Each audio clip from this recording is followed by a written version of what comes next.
Federation দীর্ঘদিন ধরেই কাজের সময় একটি সেফটি এবং সিকিউরিটি নিয়ম বা প্রোটোকল তৈরি করার চেষ্টা করছি। দীর্ঘ আলোচনা হয়েছে, কিন্তু আমরা সেই সাফল্য পাইনি, কারণ সেক্ষেত্রে অনেক বাধা সম্মুখীন আমাদের হতে হয়েছে। আজকে আমরা সত্যিই আনন্দিত যে আমাদের আর্টিস্ট ফোরাম এবং ফেডারেশন যৌথভাবে এই উদ্যোগ গ্রহণ করেছে। আমরা প্রডিউসার এবং চ্যানেলদের আবেদন করেছি এখানে আসার জন্য, এবং কাজের সময় যে আমাদের কলাকুশলীরা যেন সুরক্ষিত থাকেন।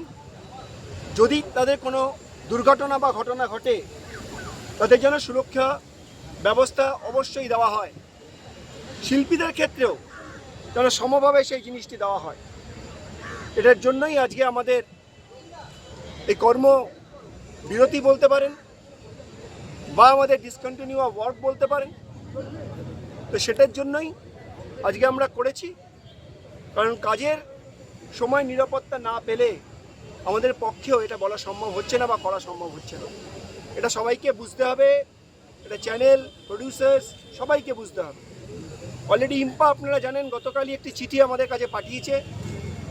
আমাদের সভাপতি সম্মানীয়া প্রিয়া সেনগুপ্তা ম্যাডাম কালকে চিঠি পাঠিয়ে বলেছেন যে ইম্পার এতে কোনো আপত্তি নেই, এবং ইম্পা বসে একটা সুষ্ঠু এটা তৈরি করতে চায়।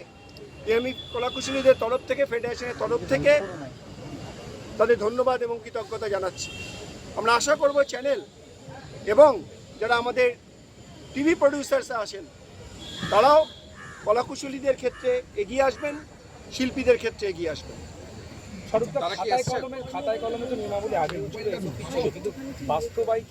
এরকম কোনো এসিপি আমাদের লিখিতভাবে ছিল না।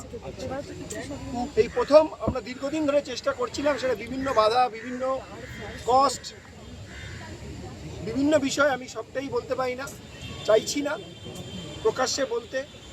তাদের নিজেদের মধ্যে মনোমালিন্য হবে, কাদা ছোড়াছুড়ি হবে, হয়নি। বাট এবার আমরা অবশ্যই দৃঢ় প্রতিজ্ঞ যে কলাকুশলীদের জন্য বা শিল্পীদের জন্য এটা আমরা করব।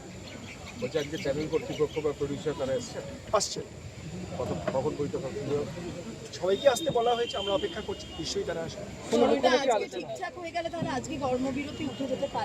দেখুন, সবটাই নির্ভর করছে আলোচনার উপরে। এই মুহূর্তে উঠে যাবে এই কথাটা আমি বলতে পারি না। আলোচনার যেমন এগোবে সেই অনুযায়ী সিদ্ধান্ত। আজকে দুপুরবেলার দিকে সবাই বলেছেন।